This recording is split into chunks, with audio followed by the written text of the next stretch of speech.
저번에 이제 부산 다대동 쪽에 가가지고 제가 모델하우스는 아니고 그저 입주한 아파트라 가지고 가서 이제 특강 같은 걸 하고 왔는데요. 제가 고향이 부산이기 때문에 저도 답답한데 가보면 야 여기가 오를 수 있을까 이러는 데가 되게 많아요. 특히나 저는 해운대도 나중에 오를 수 있을까 이런 생각 많이 해요. 그 최상급지 아닙니까? 그러니까 부산에서는 최상급지이긴 한데 물론 이제 가격은 조금 오를 거고요. 그리고 분양하는 아파트 가격들은 최근에 이제 르헨센텀이라고 그거 분양했는데 뭐 제가 볼 때 3, 40평 정도는 다 나갈 것 같아요. 한 15억, 18억인가 뭐 17억인가 뭐 그 정도 되거든요. 그러니까 뭐 그 정도 가격을 수용할 수 있는 부산은 이제 신규 수요는 없고요. 대체 수요라고 보시면 됩니다. 그러니까 지금 우동에도 한 20년 된 주상복합들이 있거든요. 이런 데 이제 낡았으니까 돈 있는 분들은 불편하잖아요. 그렇게 넘어올 수요가 있거든요. 그걸 잡는 거지 막 신규로 막 이렇게 젊은 분들이 들어오고 이런 거 시장은 없어요, 이미. 그래서 그런 수요를 끌어오기 때문에 지금 그 구성 자체도 보면 30평부터 거의 60평, 70평까지 이렇게 구성이 돼 있어요. 조금 있으면 이제 남천동이나 광안리 쪽에도 계속 분양을 하거든요. 그런 데들 대부분이 그런 평형으로 구성이 돼 있어요. 지금은 이제 그런 평형 구성 자체가 조금 애매하지 않습니까? 그래서 그렇게 사는 사람이 거의 없는데 왜 이렇게 평형 구성을 해놨냐 그러면 대체 수요를 끌어오려고 하는 거거든요. 젊은 사람들 수요를 한다 그러면 20, 30평을 집중적으로 해야 되죠. 근데 그런 수요가 없다는 걸 아는 거예요. 그런데 과연 그 수요가 이번에 이렇게 넘어오는데 다 넘어오지도 않을 거라고요. 그죠? 왜냐하면 그 자금력이 또 있고 그걸 받쳐줄 수 있는 사람들만 넘어오는 거고요.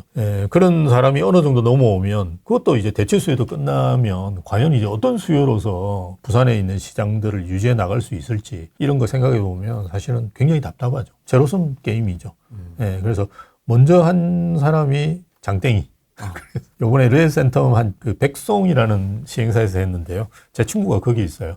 그래서 그날 이제 특강하고 난 다음에 특강할 때 제가 오라 그래가지고 모처럼 되게 친한 놈이라 가지고 같이 이제 뭐 밥은 못 먹고 이제 커피도 마시면서 이야기 한창 했어요.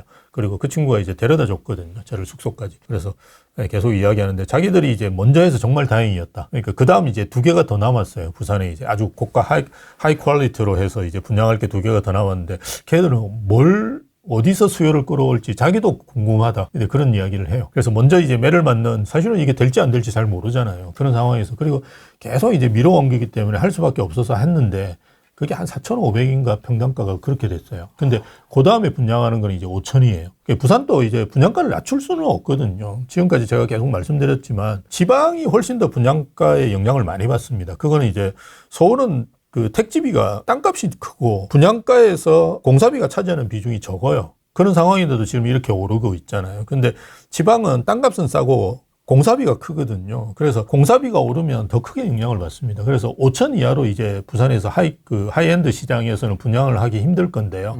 그럼 다음에 5천에 분양한단 말입니다.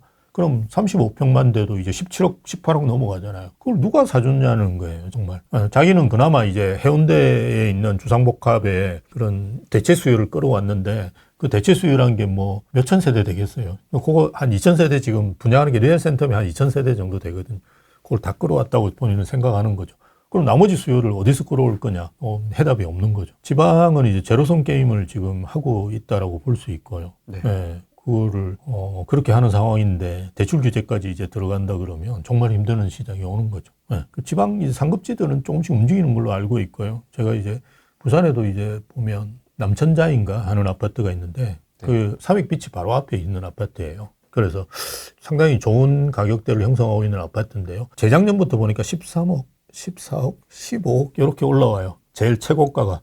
꾸준히 이렇게 올라오고 있어요. 근데 서울은 한번 올라오면 막 5억씩, 10억씩 오르는. 여기는 제일 좋은 아파트도 막 1억 오를까 말까 하는 수준에서 조금씩 올라오고는 있어요. 그래서 아마 부산이 그러니까 저는 대구도 비슷할 거라고 보거든요. 그래서 조금씩 좋은 이슈를 가지고 있고. 근데 이제 그 내년 되면 이제 부산도 별로 없어지지만 대구 이런 데도 이제 거의 이제 입주가 팍 줄어들거든요. 그러니까 제가 분석해 보니까 문재인 정부 때가 부산이 한 27,000세대 정도 입주를 했더라고요. 근데 내년부터 이제 3년 동안 입주하는 게 10,000세대 정도거든요. 그러니까 부산도 많이 줄어요.